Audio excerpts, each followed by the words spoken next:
Good evening. I'd like to extend a very special welcome to all of you who are here to hear the 2024 Harold E. Hill Lecture Series. It's a program of this community of faith. I am the Reverend Todd Freeman, the pastor here at College Here, where I've had the honor to serve for the past 16 years. And it's my privilege to acknowledge the support of so many members and friends of this congregation who have worked very hard to make this evening's event possible.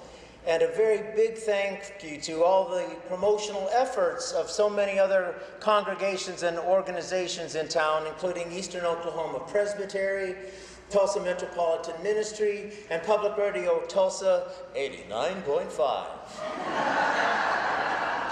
In case I need another job.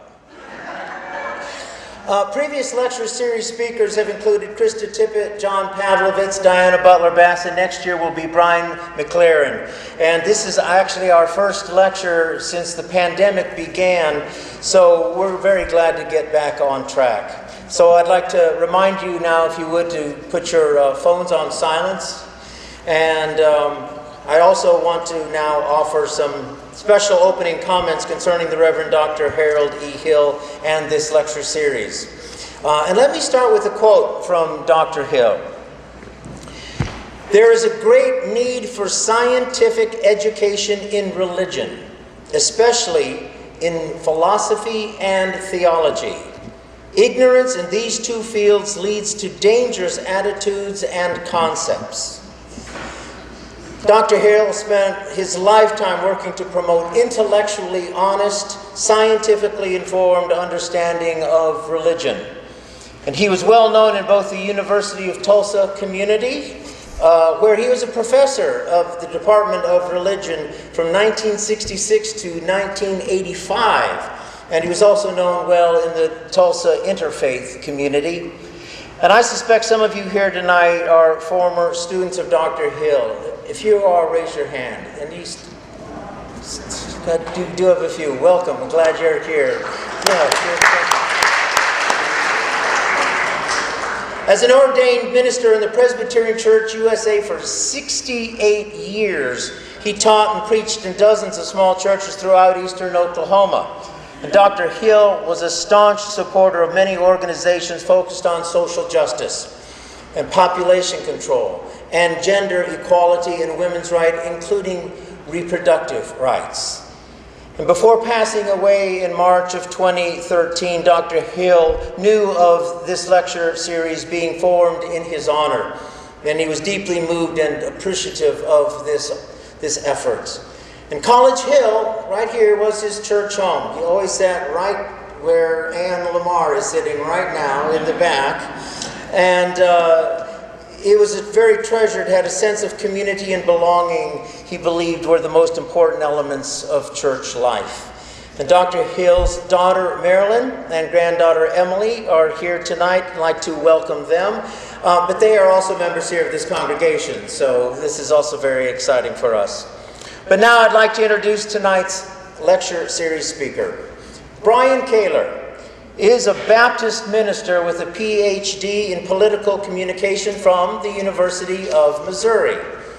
The president and editor-in-chief of Word and Way since 2016, he is an acclaimed award-winning journalist and the author or co-author of 5 books on religion and politics. And his latest is Baptizing America, How Mainline Protestants Helped Build Christian Nationalism. And he's also the host of the award-winning podcast, Dangerous Dogma. I need to start listening to that one. And this one, Baptist Without an Adjective. I usually use adjectives when I talk about Baptists, but this is interesting. Brian previously served on the staff of denominational organizations and churches, and as an assistant professor of communication studies at James Madison University in Virginia. Brian is the vice chair of the Board of Trustees for Americans United for Separation of Church and State, and a member of the Board of Directors of the Baptist Peace Fellowship of North America. And he also serves as the chair of the Resolutions Committee for the Baptist World Alliance. The Baptists are so fortunate to have you. Have you ever thought of becoming Presbyterian? Well, his writings have been published in CNN, Houston Chronicle, Kansas City Star, Religion News Service, Sojourners, The Washington Post, and many other outlets. And Brian lives in Jefferson City, Missouri with his wife Jennifer, son Kagan, and dog River. I am honored to introduce to you the Reverend Dr. Brian Kaylor.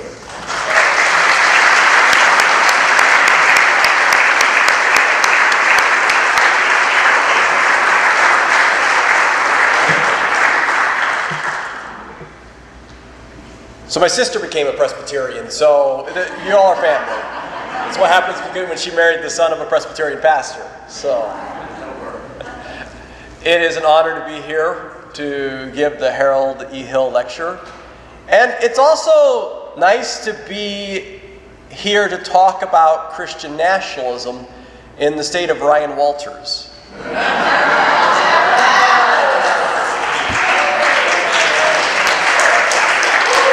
I take it you've heard of him.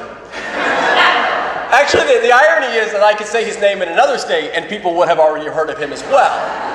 And that's particularly funny because they can't name the head of public instruction in their state. In fact, I Googled the one in Missouri this morning just to be sure, and I didn't remember the person. So that says something significant about what's happening right now in this state around the topic of Christian nationalism. And the schools or public education is often a key target of those wanting to push Christian nationalism. So it's not a surprise that that's the main area that we're seeing. It's where Christian nationalism is most being fought in states like Louisiana, putting the Ten Commandments in every single classroom, or Texas and Florida with chaplains to replace licensed school counselors. Right? And so the work that's happening right here in Oklahoma isn't surprising that it's focusing on the issue of public education. But here's the problem, is we often don't know our history as to how we've gotten to some of these issues. So when Ryan Walters put out his decree a couple of months ago, mandating a Bible in every single classroom, then he's talked about he wants to bring the Bible back into public schools, right? As he said this, he says, look, it used to be there until the 1960s, and what he's referring to is the 1963 Supreme Court decision, Abington Township v. Schimpf, that said you could not have compulsory Bible reading in public school classrooms. Now, usually that ruling in 63 and another ruling in the year before, 1962, about government prayers, those two rulings are often described today as having kicked God out of schools. Right? You've probably heard that language. We kicked God out of the public schools. Just as a little bit of a side note theologically, if your God can be kicked out of a building by 9 people in black robes, it's a pretty puny God. The late James Donn, a religious liberty advocate for a long time in D.C., liked to joke that as long as there are math tests, there will be prayer in schools. Right? So we don't have to worry about that. There's a difference between kids voluntarily, quietly praying, and the government writing a prayer and dictating that it be said every day. Or, in the other Supreme Court case, dictating that 10 verses of the Bible be read every day to start every single public school classroom. So when Ryan Walters says he wants the Bible back in public schools because it was kicked out in the 60s, that's what he's referring to, that 1963 Supreme Court decision. But I started to ask the question, well, how did the Bible get there in the first place? We all talk about 1963. So I did some work researching into the law in Pennsylvania that led to that Supreme Court decision. The Schimpf family started their lawsuit in the late 50s. It took a few years before it actually got all the way to the Supreme Court. But the law is actually from 1913. It was an effort for a few years. It took a few legislative cycles in Pennsylvania to get this law passed to require every single day to start with reading of the Bible, 10 verses every single day. And when you start to look at the legislative debate both in the House and Senate committees and in the House and Senate floors in the Pennsylvania legislature, and the public debate in the newspapers. And I spent time going through the newspaper archives to read what were people saying about this. You start to realize that it was passed for one reason and really one reason only. They didn't like immigrants. That's what this law was about. See, Pennsylvania was going through a change. They had been a place of immigration, but it had been primarily Western European immigration. And then suddenly in the decade before this law is passed, they get an influx of immigrants from Eastern and Southern Europe. These immigrants were much more likely to be Catholic, much more likely to be Jewish. So there's a lot of anti-Catholicism and anti-Semitism wrapped up in this law. And the clergy and the politicians that are advocating for this law, they're not shy in saying this. They're very outspoken in saying publicly that it's about the immigration, that's why they're saying this. The lead organization that was pushing for this was a kind of a coalition religious advocacy organization. The Presbyterian minister who was leading that made an argument. He said, immigration is foreignizing our national life. The Bible made America, and the only way to make Americans is with the Bible. This is the Pennsylvania capital from that time period, just to kind of set the stage here. And so he's making the argument of we have to teach people the Bible so that we can make them Americans. And that these immigrants, most of them Catholic, he claimed, weren't really Christian enough and thus couldn't be American enough. The lawmaker who pushed the bill himself was even more explicit with his anti-immigrant rhetoric. He talked about the communities in their state that were mostly comprised of immigrants had nothing but squalor and filth. And so that they needed to read the Bible to teach them moral values, right? Because they were, again, it's all of the same anti-immigrant rhetoric that we're literally hearing right now about citizens in Ohio, right? This anti-immigrant rhetoric fueled this effort to put the Bible and force kids to listen to the Bible being read every single day.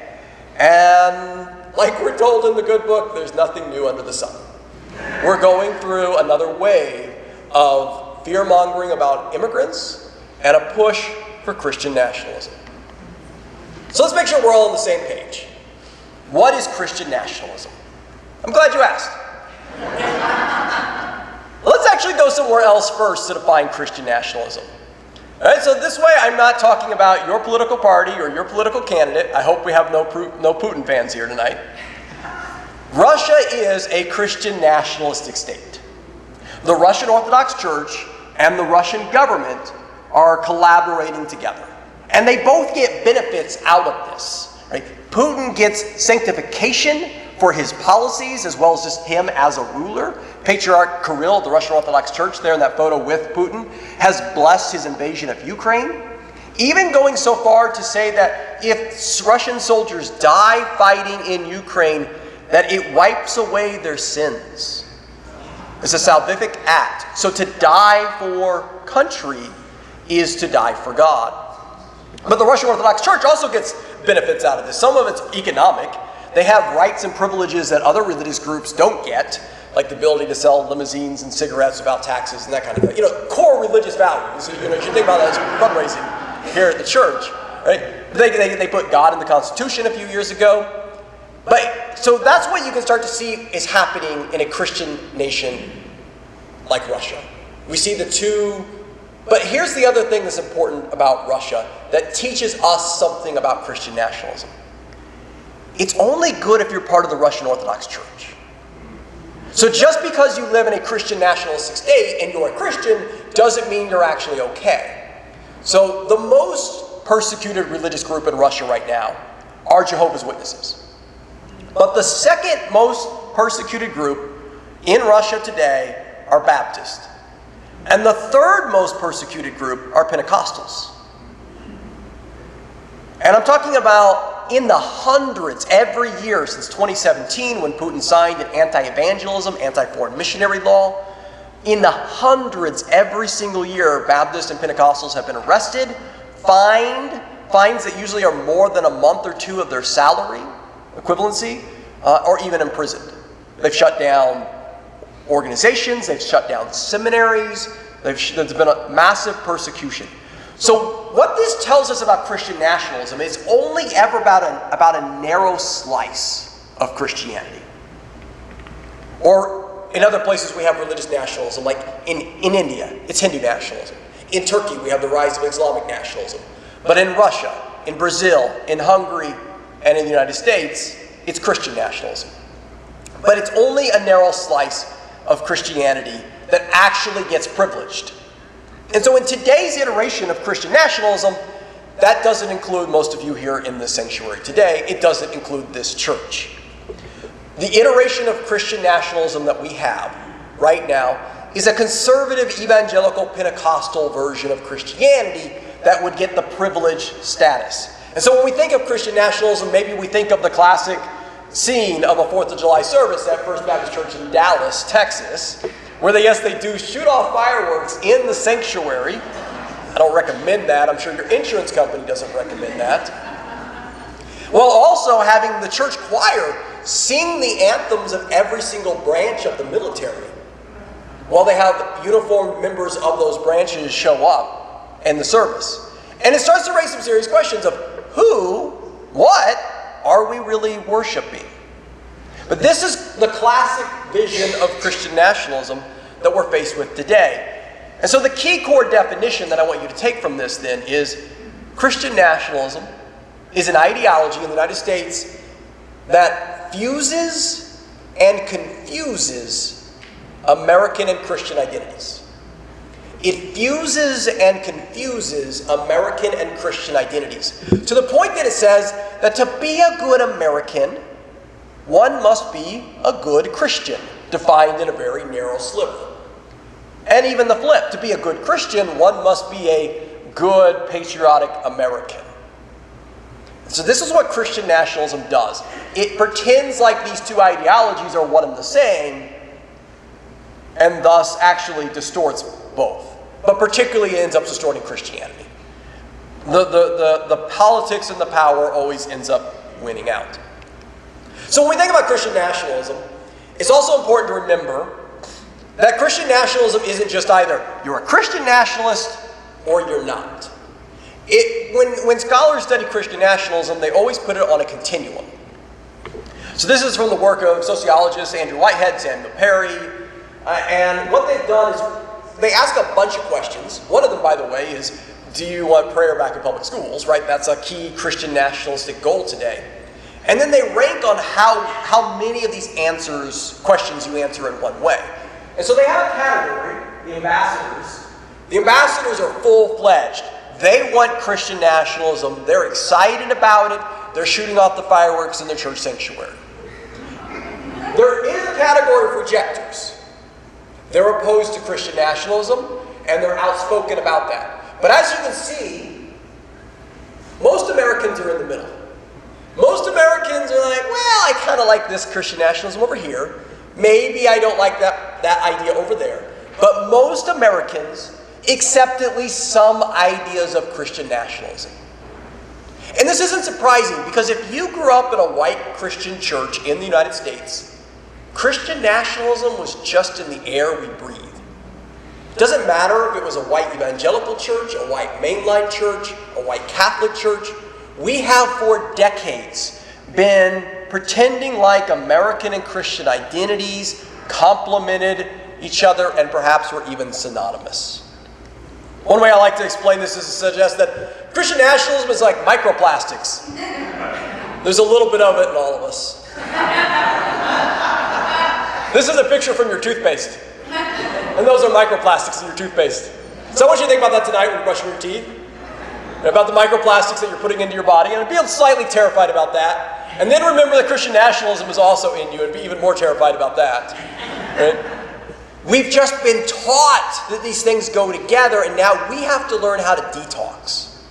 We have to learn how to separate the wheat and the chaff, to separate the gospel from what's just American, what's just cultural. And that's a long process. It's something that we all have to work on. We all have to figure out. I've been writing about Christian nationalism for years, even before January 6th, and I'm still detoxing. Because when you're taught that something is just the way it is, then it's hard to realize that it doesn't have to be that way. And actually, it's not that way in other countries. They don't think about the faith that way. But when you're a fish in water, you don't realize you're in water. And that's what we've been like in the American church. And so then we see scenes like this that start to wake us all up a little bit about Christian nationalism as it violently assaults the Capitol on January 6, 2021, as people are carrying Christian flags, Bibles, they're praying. There are charismatic pastors that are holding a prayer vigil in the middle of the mob outside the Capitol on a bullhorn. There was just a pastor in Ohio just 2 days ago that was sentenced to 2.5 years in prison for what he was saying on a bullhorn during his participation in the January 6th insurrection. There are actually several pastors that are in jail now for participating in the January 6th insurrection. Some of them, when they broke into the Senate chamber, heard a prayer. You probably remember the QAnon shaman, right? The guy with the fuzzy horns and the face paint and all of that. So yeah, they break in, and we actually have video of this from a reporter that happened to be in there. And one of them makes a statement about, thank you, God, right? And he's inspired suddenly. QAnon shaman's like, yes, we need to pray. So he starts a prayer and then realizes, oh wait, we need to take off our hats. So they're all taking off their MAGA hats or their fuzzy hat with horns. And then he continues the prayer, thanking God for letting them to be here to save America and all of that. That's Christian nationalism. But it wasn't the first prayer uttered inside of the Capitol that day. Or even at that spot. The Senate chaplain, Barry Black, had already prayed right there. And across the way, Reverend Margaret Kibben, a Presbyterian minister who serves as the chaplain of the United States House of Representatives, who was on her third day on the job, by the way, baptism by fire, right there. Third day on the job was January 6th, had already prayed. And her prayer was on the other side, right? But she had already suggested in her prayer that the lawmakers there were there to do God's work, to do God's will, and that meant certifying the election. Right? And so it raises the question, which one's Christian nationalism? Someone who breaks in one day and offers one prayer? Or someone who's there every single day as an officer of the House of Representatives, paid by your taxpayer dollars, to offer a prayer that gets put in the congressional record as the business of the United States Congress? Right? And this is something we've been doing since the beginning. There's Reverend William Lynn, the first House chaplain, a Presbyterian minister. Okay? This is one of the few fights, by the way, that James Madison lost. So Madison and Jefferson are responsible for a lot of our church-state separation. Madison also thought we should not have congressional chaplains. But he lost that vote. He managed to win most of the others to our benefit today. He lost this one. He wrote why he thought the House chaplains were a problem. They've been controversial since the beginning, and I think that there still are a problem. I'll note as a side note, I had a piece published by Roll Call, which is an Insider DC publication. It was published January 5th, 2021, so everyone forgot about it pretty quickly. But it was about the idea of congressional chaplains and why perhaps we should just not have any.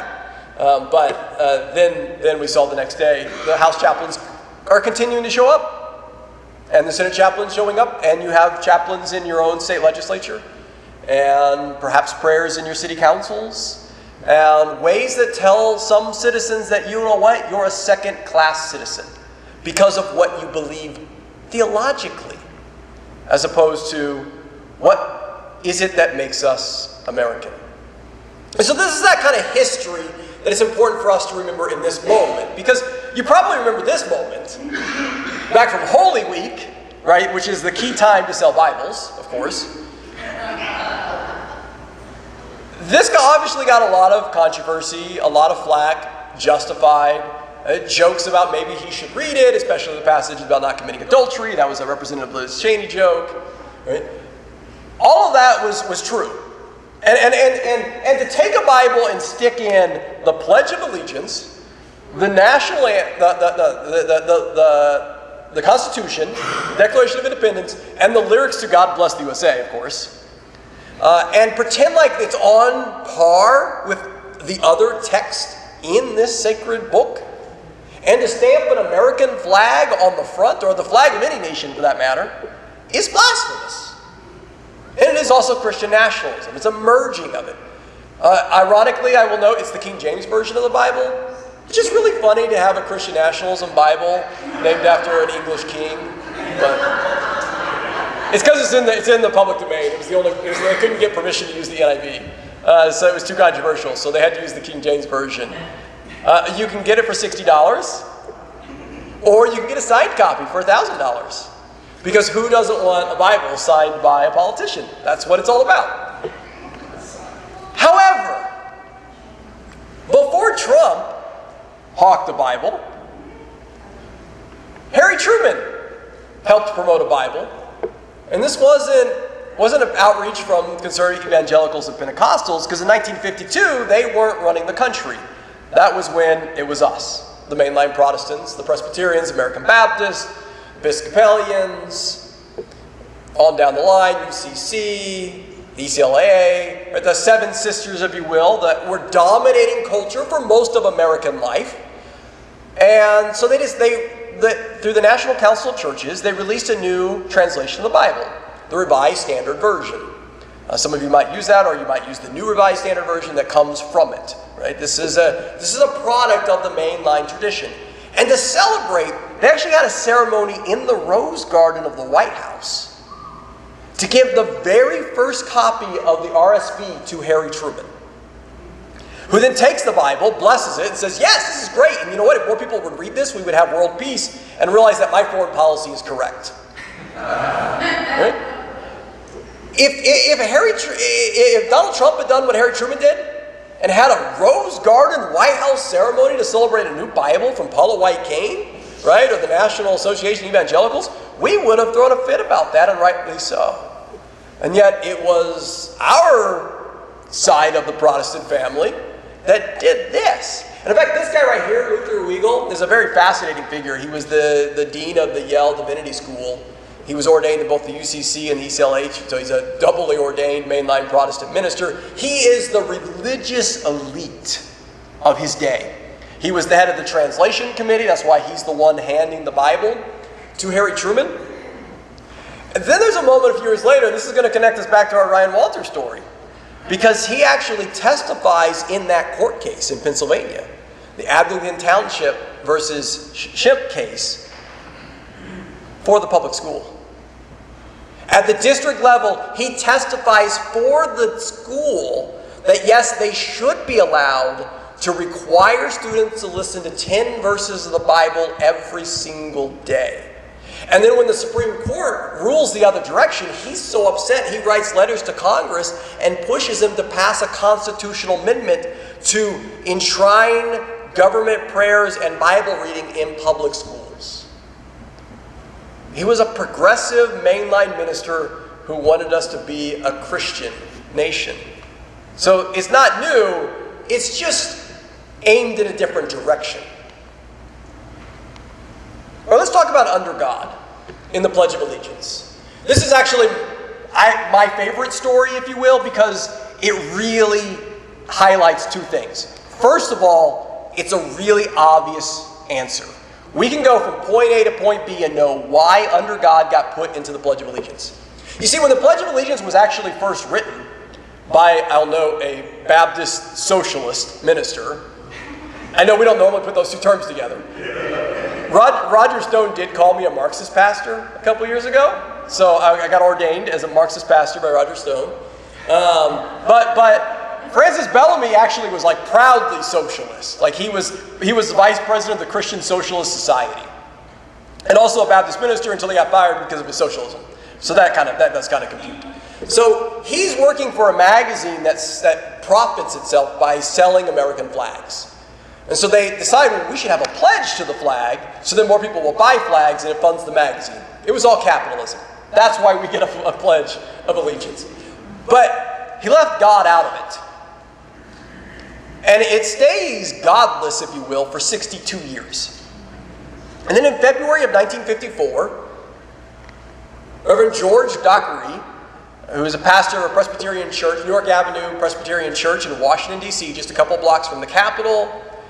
Abraham Lincoln had gone to the church when he was in the White House. And so the church makes a big deal about Lincoln Sunday the Sunday closest to Lincoln's birthday in February. They have a Lincoln's Pew. And so he knew that President Dwight D. Eisenhower, who had just 2 years, a year earlier, had become president. 10 days after he was inaugurated, got baptized in a different Presbyterian church in town. He knows Eisenhower is going to be sitting in church on Lincoln Sunday in Lincoln's pew. So Dockery writes a sermon really just for an audience of one. And I don't actually recommend this as like a pastoral approach. You're welcome, those of you who are members of this congregation, right? But he writes a sermon to convince President Eisenhower that under God should be added into the Pledge of Allegiance. That's the whole point of the sermon. And he makes what we would call today a very traditional Christian nationalistic case. He makes the case that we were founded as a Christian nation, that the nation was founded on the Ten Commandments and the words of Jesus of Nazareth. And he puts this all in that Cold War era. He calls the Cold War a theological battle. And in fact, so calls it Armageddon, which fortunately turned out to not quite be true. But he's putting this in a very theological moment and saying, God is the fundamental difference between us and the Soviet Union, so we need to mark that in our pledge. We need to make it clear that God is on our side. And so that's why we needed to add under God into the Pledge of Allegiance. And so that's the first reason I like this story, is it's very obvious. Because the next day, members of Congress are writing to the church asking for copies of the sermon. It plays in clips of it play in back when you had the newsreels in theaters, right? Clips of it play in the newsreels in the theaters. It goes on the radio. It gets published in Hearst newspapers across the country, right? And then so they pass it, and 4 months later on Flag Day, June 14th, 1954, President Eisenhower is signing the law putting under God in the Pledge of Allegiance. I mean, I'm just happy when someone remembers my sermon the next week. But this sermon changes the Pledge of Allegiance of the United States. I got to give him props. Like, it's really impactful. But the other reason why this story, I think, is so important to note is that he says the quiet part out loud in the sermon. He acknowledges as he's going along, you know what? There's actually some people that can't say the pledge because they don't believe in God if we make this change. But he doesn't care. He says that an atheistic American is a contradiction in terms. And then he adds in his sermon, they really are spiritual parasites. So what he is saying that is, if you don't believe in God, you're not American, you're even anti-American. This is that fusing and confusing American and Christian identities. What he did was civically excommunicate anyone who didn't believe in God. Now, at that time, that was only about 2% of the population. I still think that was problematic. Today, that's more like 20%. So what's happening is Christian nationalism hits even differently today because we are a more pluralistic nation. And that's why the wave of Christian nationalism we see today feels so much more extreme and even more violent because they're losing the demographic battle. And it really is a problem when we're saying to some of our American citizens, you're not really American because of what you believe religiously. Now, I was in D.C. back in April, and my hotel that I was staying in was actually just a couple of blocks from the New York Avenue Church. And so I walked over there, and they have this plaque, and they're celebrating still today, and this is a very progressive church. They're celebrating the fact that their pastor got under God, put in the Pledge of Allegiance still today. And I'll note that Dockery is an inspiring progressive individual. After Bloody Sunday, he hears the cry from Martin Luther King Jr. for white ministers to come and march, and he goes to Selma and marches with King. Later, he has King preach in his white church 2 months before King is assassinated. And Dockery himself preaches against the Vietnam War while Robert McNamara is in the congregation.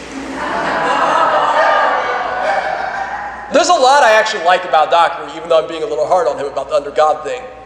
He was an inspiring and at times prophetic, progressive Christian. He just wanted us to be a Christian nation. And now that infrastructure that he created is being used to undermine all of the progressive ideas that he fought for and marched for. Christian nationalism doesn't just show up in our politics. It also can show up in our churches. I always change this slide to fit wherever we might be. So, the funny thing is, we actually tell a little bit of a story in Baptizing America about this hymnal. Because there was a controversy about In Christ Alone, and whether or not it would show up, and it didn't get enough votes because they wanted to change one of the lines and didn't get the person to do it, all over atonement theology, which is really important stuff. I mean, we've killed each other over that. Atonement's a really important stuff in Christian history. I find it fascinating that we have this big debate about atonement theology and voting on whether or not a hymn will go in there. And apparently there was no controversy about whether or not we put in the patriotic hymns. The hymns that lift up America as an object of adoration and even worship. Some of our hymns even start to conflate, like the Battle Hymn of the Republic, for instance, does this probably the worst among the patriotic hymns, conflate dying for country as dying for God, which is exactly what Patriarch Kirill is doing in Russia. There are other ways we do it, fortunately not here. It would be a little bit of an awkward moment at the moment. But in most churches in America, there is an American flag, either inside the sanctuary or somewhere, in the foyer or out in the flagpole. And it doesn't matter. It shows up at progressive as well as conservative and fundamentalist congregations. It is prevalent. And usually when we have both flags, like the American and Christian flag, we put the American flag to the right of the speaker. Actually, the U.S. Flag Code tells us to do that. It says put it to the right of the clergyman. It was from 1942. It's not very inclusive. But the U.S. Flag Code says clergyman or speaker, right? As if they knew it's mostly going to be the preachers that are putting the flags up. Right? And then put any other flag to the left, or outside of the flagpole, you put the American flag first and the Christian flag below it. Which means if we had flags up here, we'd put the American flag over here, we'd put the Christian flag over here, or we would put the Oklahoma flag over here, or we would put the Rotary flag over here. See what I'm saying? We're saying whatever is over here is less important than what's over here. We're making a really important statement here. Winston Churchill said, "We shape our buildings, and then our buildings shape us." And that's what we've been doing for generations in churches across the country, is first saying, you should see your faith as synonymous with being a good American. We're going to put the flag here, and we're also going to tell you it's the most important one. But Jesus already told us you cannot serve two masters. It's not possible. That only works if we pretend they're one and the same, but we know that they're not. We know that no country can ever be the kingdom of God. That every country is going to deviate. And so we need to make sure that we have our boundaries set here. Wherever you live, the temptation is to make your country the kingdom of God. Tony Campolo says that your country is always your Babylon. It's your temptation to make it something better than that. And then he adds that, I think I live in the greatest Babylon on the face of earth, but it's still Babylon. Right? And that's the patriotic idea that we can have. We can still be proud and glad of the freedoms that we have to worship in this country, but we must remember that it's not the kingdom of God. It's Babylon. So why does all of this matter? Unless you just enjoy history. Why does this matter today? Why does this matter when we think about what Ryan Walters is trying to do today? This is the first Facebook post that Speaker Mike Johnson put after his election, 11 months ago. It's one of the last things that goes in the book. We were supposed to be turning in our manuscript. Johnson got elected as Speaker of the House. And I was like, wait a minute, we got to deal with this. And so we worked on this because during his speech, he points above him in the House chamber to the gold letters that say, "In God we trust." And that was proof for him that they were there as agents of God. That God had put them and him in office, and that they were there to do God's work. See, it says in God we trust. We are a Christian nation. He has actually said that he thinks we're a Christian nation. I'm actually the one that found the sermon where he had said that, and we published that sermon audio after the church took it off their website. But he believes that we are a Christian nation, and he thinks in God we trust on the house wall is part of that proof. So we asked ourselves, Well, how did those words get there? And if you've picked up a pattern by now, you know that mainline Protestants did it. And this gets back to one of those kicking God out of schools Supreme Court decisions. So in 1962, the first one of those on the government prayers, after the Supreme Court said, no, you cannot require public school kids to join in saying a prayer, several members of Congress were upset. And so this was their solution. They said, well, we'll show the Supreme Court, we'll tear off a bunch of gold stars and put God up here on the wall. And they said this was our rebuke, our attempt to override the Supreme Court. So they were mad that kids were not being required to say a government prayer. So they decided to stamp the walls of the House chamber with God. Because they wanted us to be a mainline Protestant Christian nation. And now that architecture is being used by conservative evangelicals and Pentecostals to declare their version of Christian nationalism, where only their sliver of Christianity gets all of the power and privileges and rights, while they try to take away the voting rights of others.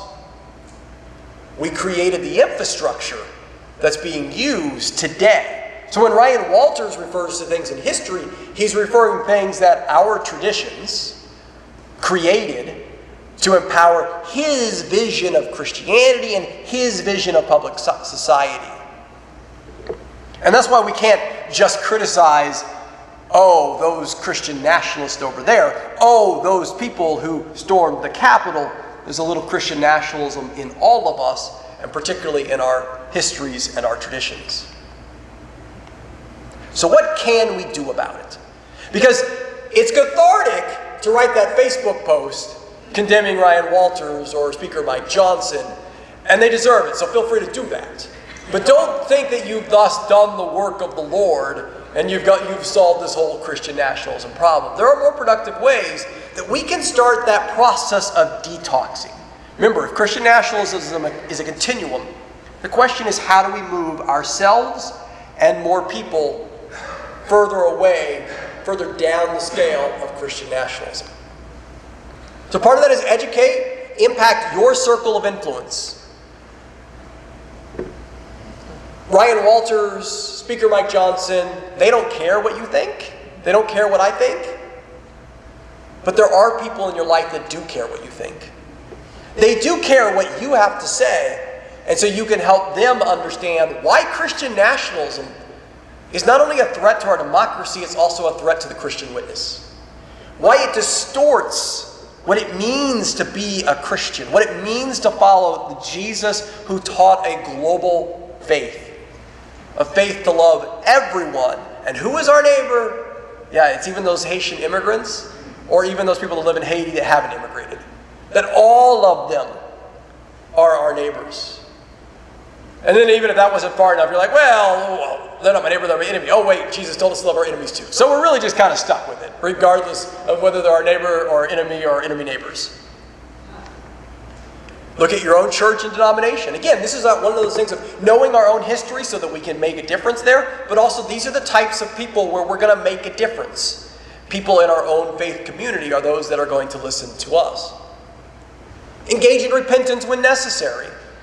For ways that we have helped inadvertently create Christian nationalism, empower Christian nationalism to conflate the differences between the American and Christian identities. And then finally, lean into offering an alternative witness. I don't think people today are looking for just a kinder, cuddlier, friendlier version of Christian nationalism, a Christian nationalism light. Right? There are plenty of churches in your town and in my town where they can go and get full-blown Christian nationalism, probably even fireworks in the service on the 4th of July Sunday. But when you look at what's happening to the younger generations, like me, I am a millennial. I was born in the first month of the millennial generation, so some of us millennials are getting old. All right, but I'm a millennial and Gen Z. You know the data. You've probably seen it. You've probably read about it. Aren't coming to church like older generations. And some of the data, there's other factors, but some of the data is what has happened with the mixing of partisan politics and Christianity in our nation for our entire lifetimes. People are tired of it. It's not what they're looking for.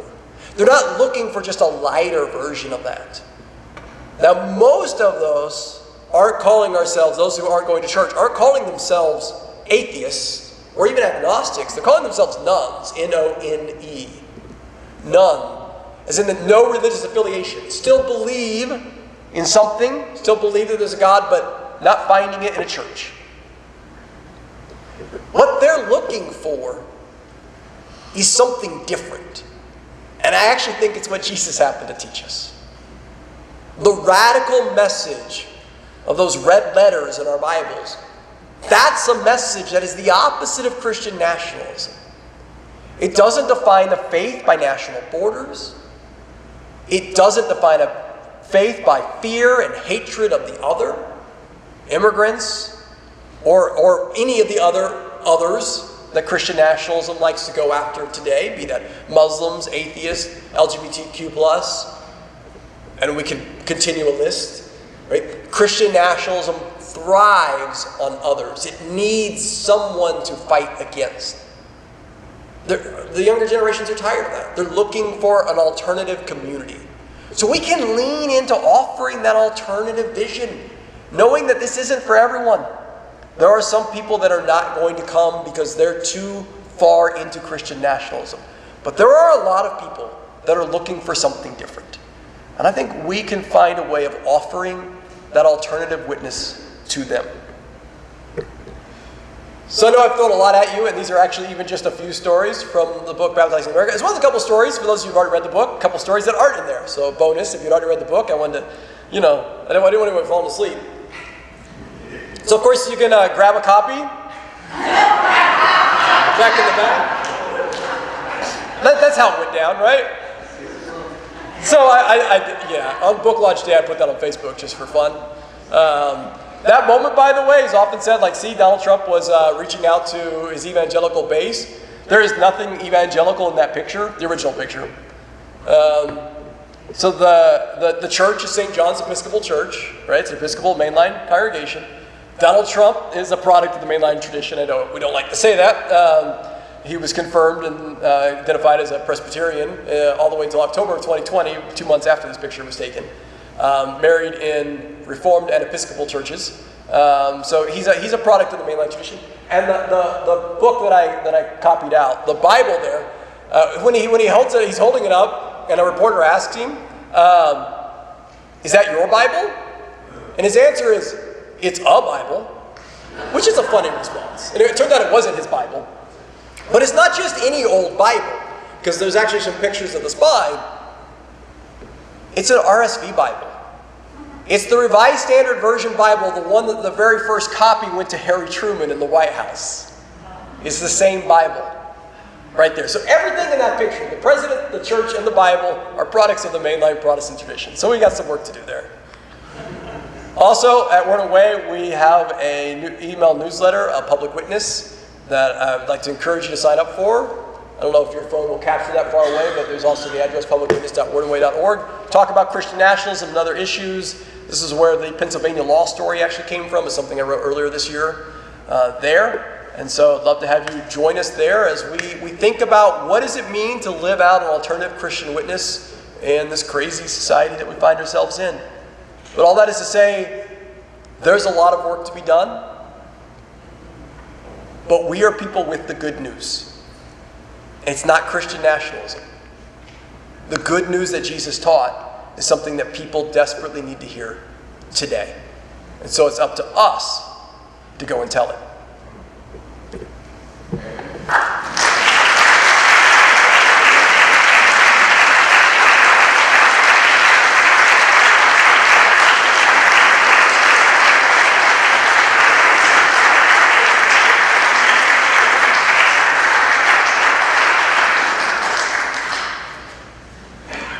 Brian has graciously agreed to do some Q&A. If anyone has a quick question. We were at a recent event, and the person reminded us that we don't need a life story. We just need something that ends with a question mark, not a period. So So in humor, I say that. Any questions for Brian?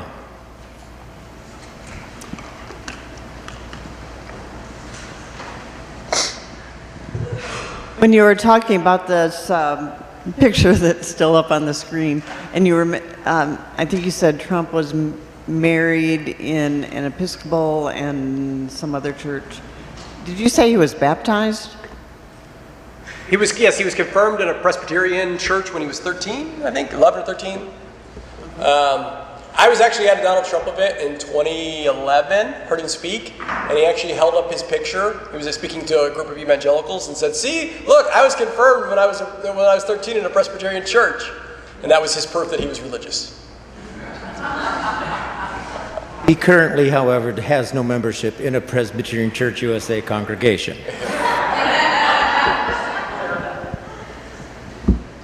Hi, first off, great speech, loved it. I myself knew about the origin of the under God in the anthem, in the pledge. I tried to inform my parents of this, and they had gotten the information that it was there since the beginning. So would you say that misinformation is a big part of this as well? Could you repeat that last part? Sorry. Would you say that misinformation is a big contributing factor to Christian nationalism and its spread? Could you? I'm sorry. I'm having a little bit of a hearing problem. That The issue of saying the pledge, is it the under God or is it in God? Under God, somebody said no. It's always been there since the beginning. Is there misinformation that's being included in Christian nationalism movement? So Christian nationalism does thrive on misinformation or bad history, right?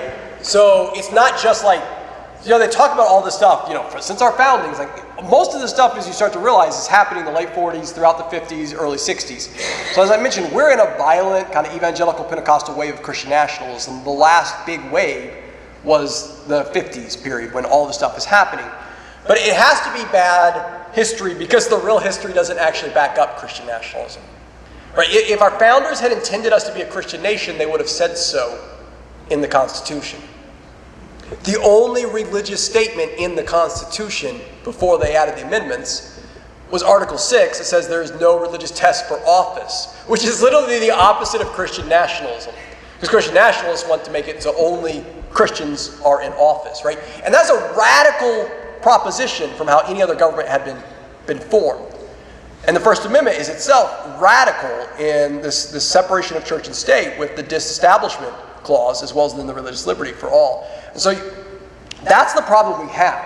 There's the people like David Barton, maybe you've heard of him. He's a pseudo-historian. And I say that he's the favorite historian of those pushing Christian nationalism today. He's a mentor of Speaker Mike Johnson. He does not have a history degree or any historical credentials.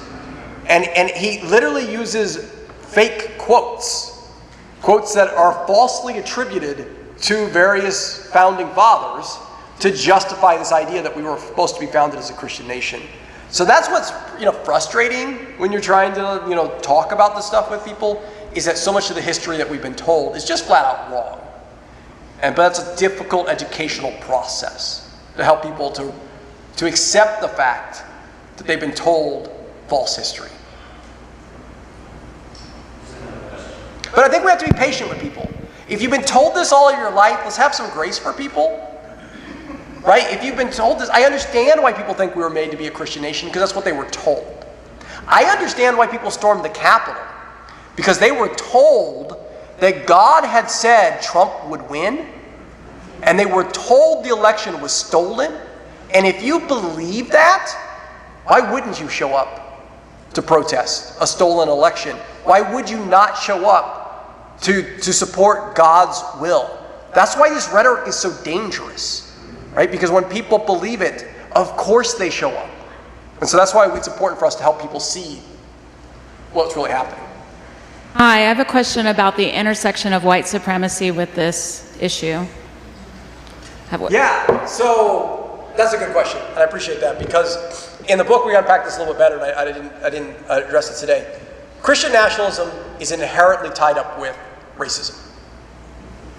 And it makes sense when you think about that, because if you're saying we were founded as a Christian nation, a nation that was founded on the genocide of Native Americans and the enslavement of black Africans, right, then it was only ever a nation intended originally for white men. It doesn't sound very Christian to me, but if we were a Christian nation, it was a nation only for white Christians. So it makes sense that Christian nationalism is tied up with racism and white supremacy today because of the founding myth that they tell about us being founded as a Christian nation. Right? Even the city on a hill rhetoric that we hear from politicians today, the speech, I mean, obviously it's originally coming from Jesus, but the speech that is coming from our Puritan fathers, in that same speech, he justifies the genocide of Native Americans to make this the city on a hill. It's in the same speech. Okay? And so when we look at the sociological research from like Andrew Whitehead, Samuel Perry, Robbie Jones at PRI, what they find are strong correlations between people who hold Christian nationalism and people who hold racist beliefs, like the most opposed to interracial marriage, those who are supportive of police brutality against black men and others, those who are most likely to say the real victims of persecution in America today are white men. Right? When you find people who hold all of these beliefs, they also score highly on the Christian nationalism chart. So Christian nationalism is highly correlated with white supremacist beliefs.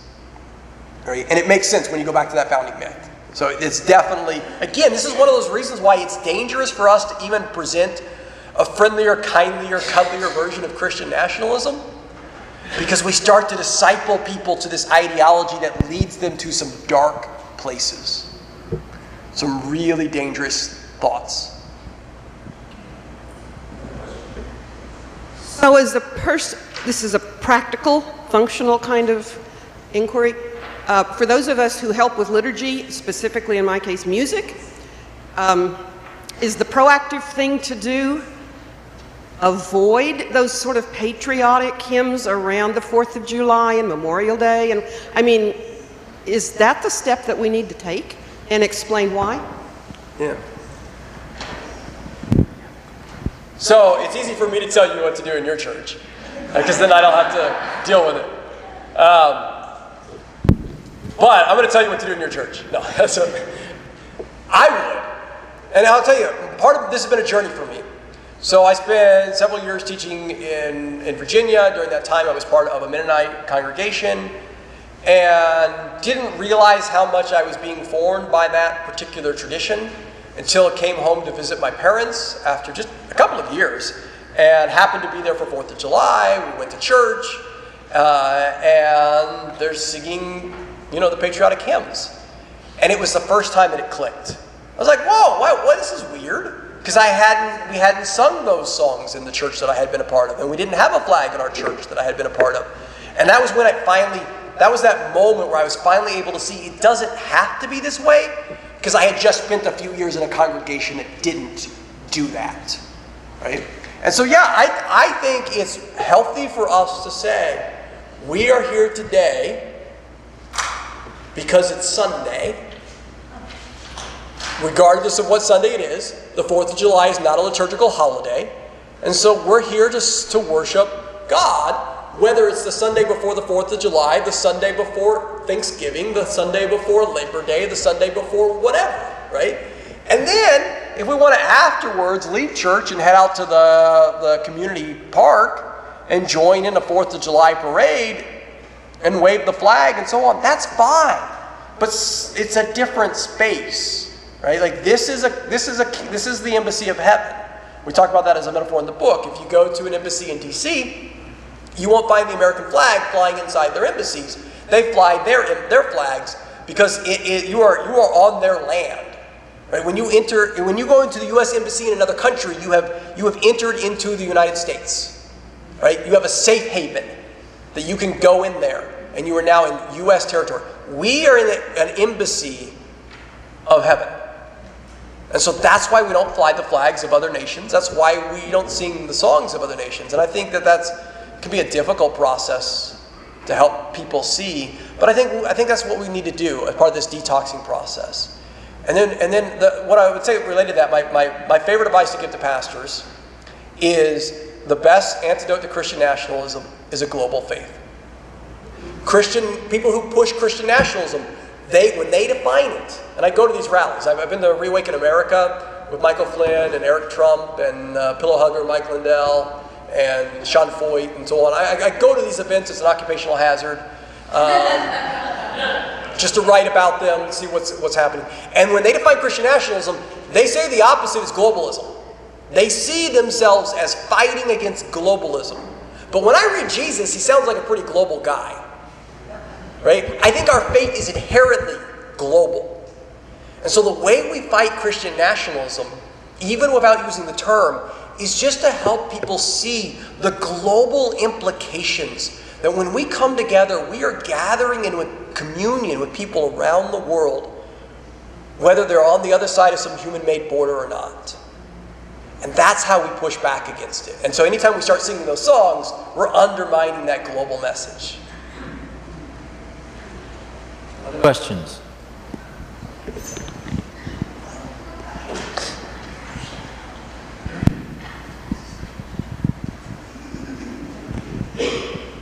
My question is Christian nationalism more about obtaining power than rather turning us all into Christians?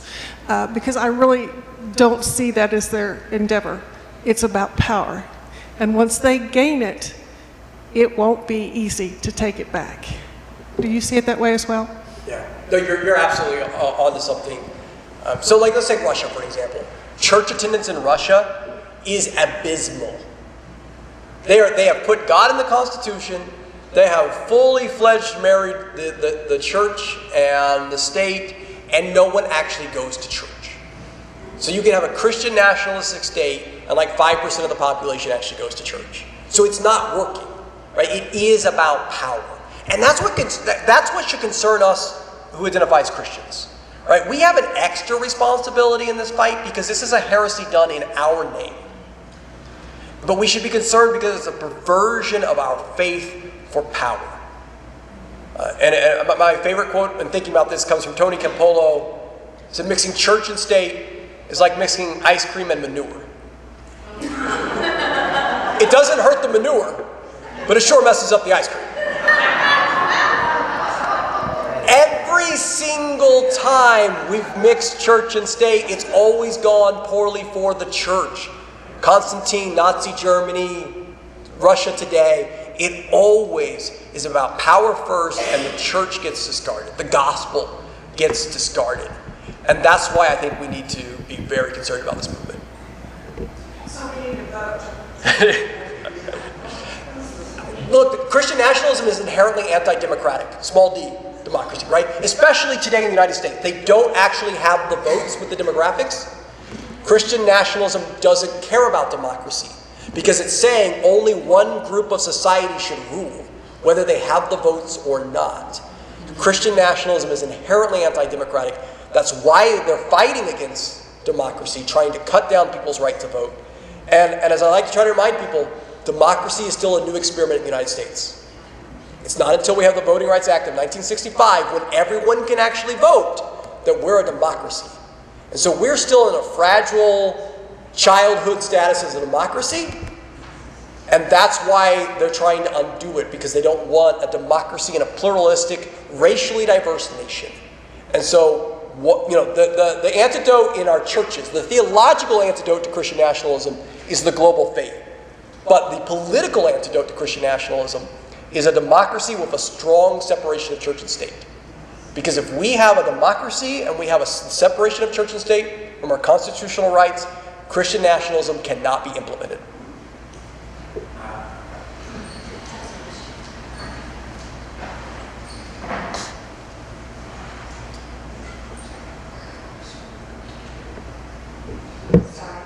Trying to figure out how I'm going to ask this.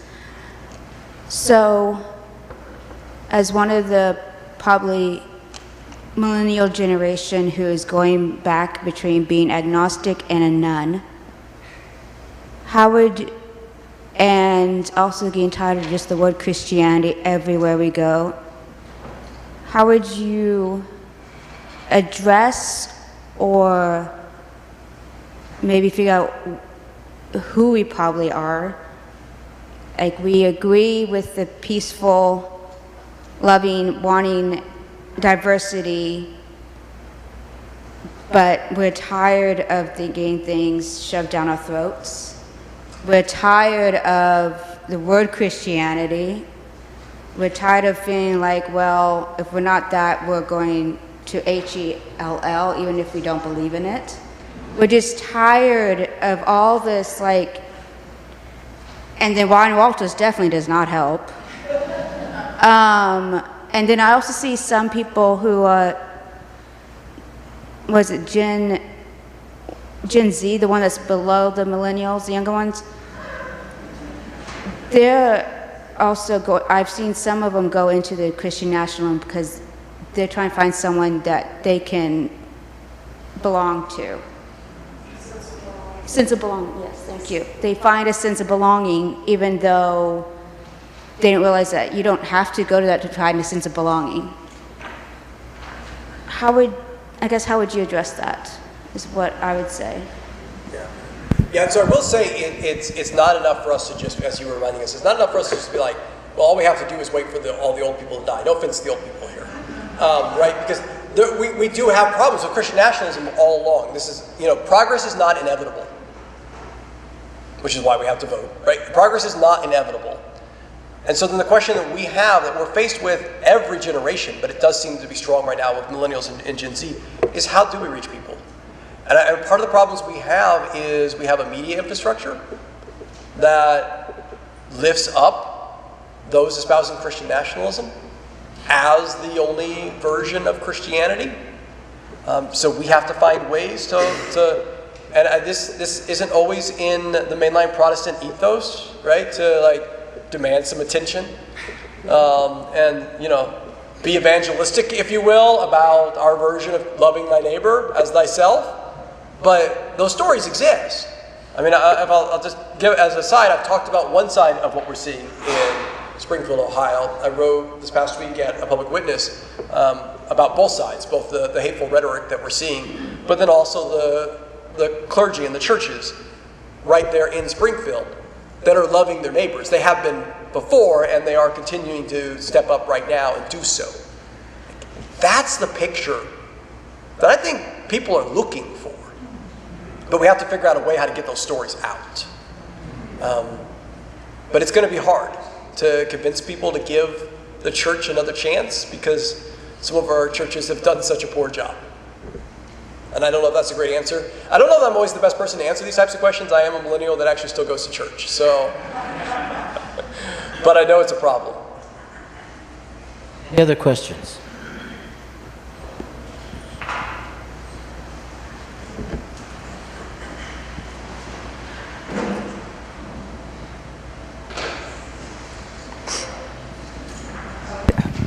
On? Okay. I'm hoping you can help me. I attend the Oklahoma State Department of Education board meetings frequently, and I will be attending this month, and I really hope that I can speak. It's a lottery, so you never know. I would like to be chosen to speak. You have 4 minutes, that's it. They're very strict. If you go over, the sheriffs will escort you out. Yes, and I would like to approach this subject, but only having 4 minutes and realizing that it's just me talking and not getting any response, of course. Could you address a good approach to I want a lot of the people there to know they've heard Christian nationalism, but they don't have a clue. They think it's having a flag in your church, seriously. So could you, maybe address this and some talking points when you only have 4 minutes of Ryan Walters' undivided attention? So every year I testify several times. You got 4 minutes and go. Every year I testify several times in House and Senate committees in Missouri, usually on church state issues. And sometimes I only get 2 minutes, so 4 minutes sounds like a lot. Usually it's 2 to 5 minutes, depending on the committee and how many people show up. But here's what I think, when you're in those types of settings, it's always important to be mindful of your audience, right? And so, what kind of arguments are politicians who might be amenable, might be thinking, yeah, like let's just go ahead and put the Bible in the classroom. Like why is that a problem? We need to think about what kind of arguments resonate with them. And I think there's a couple of things that we could highlight. One that I think is important, this one may not resonate with them as much as it should. I think it's important that we recognize that our schools, our public schools, are there to serve everyone. Right? These are supposed to be places that are welcome to everyone.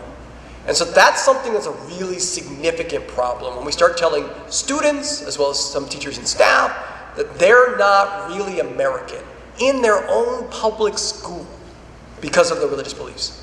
But if you really want to make the argument, this is the argument I make with Missouri lawmakers. Let's make this on a conservative argument.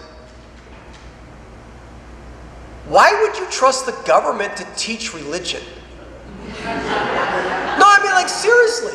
What small government conservative trusts the government to write a prayer or teach Bible lessons?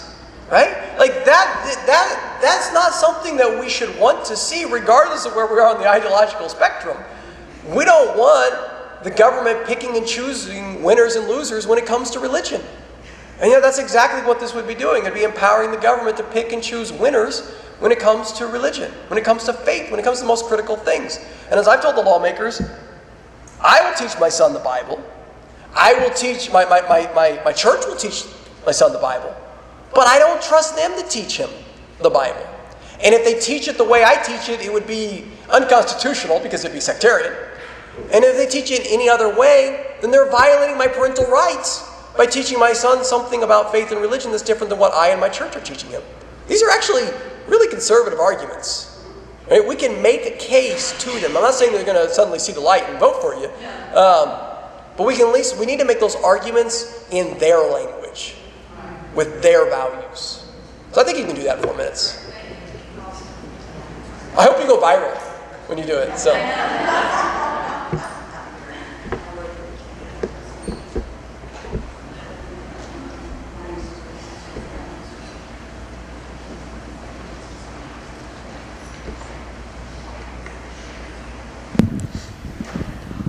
I just had something pop into my head, and I've not thought through it at all, but, and maybe you haven't either, but is there some kind of tagline that we could start using to engage people in conversation and explain some of this stuff that we could start promoting that would be helpful? I don't know.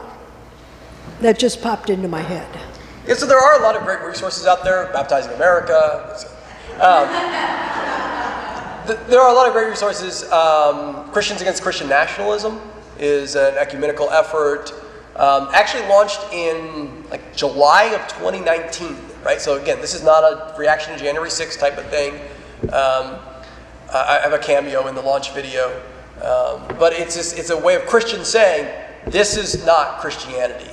And so they have a lot of resources. If you go to, I give them a hard time because it's a really long URL, christiansagainstchristiannationalism.org. But you should be able to remember that. christiansagainstchristiannationalism.org. There's a statement there you can sign, but there's also a number of resources there on the website to help you in thinking about how to detail and talk about some of these things in your church and your own congregations. I would also say there are certain people that it's probably not fruitful to have a conversation with.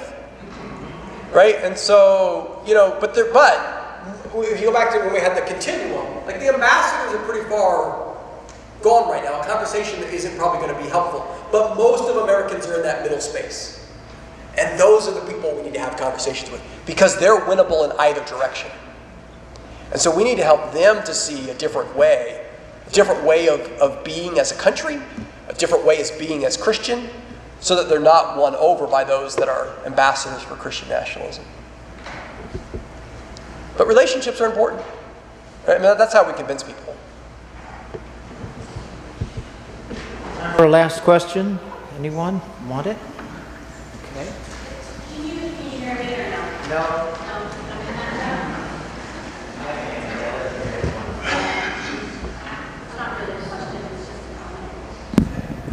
It's not really a question, it's more, I just want to thank you for saying that sometimes we're more powerful than we think by setting the tone of conversations, especially, I mean, clearly I'm a woman of color, I'm an old millennial, and I'm proud of it, and I'm a daughter of 2 dads.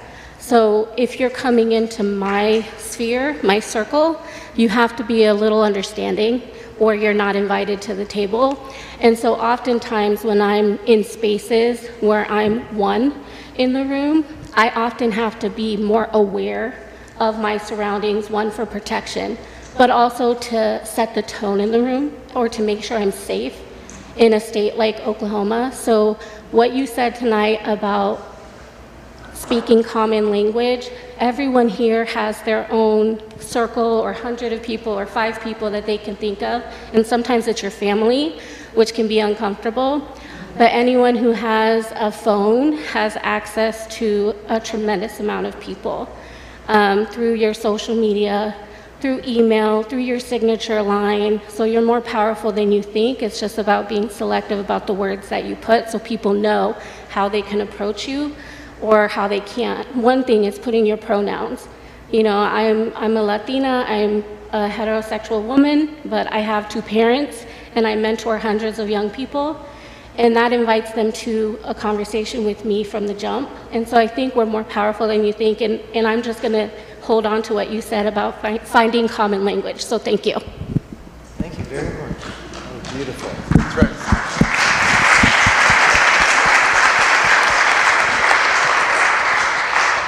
It's good to end on a hopeful note. I mean, as I said, Christian nationalism is inherently anti-democratic because they don't actually have a majority in this nation. So we can make a difference, and we are in the majority in this nation. So that's the encouragement to do the work. Any closing comments? Was that? Any closing comments? I mean, that's a good way to close. I mean, we have to do the work. Thank you. Do the work.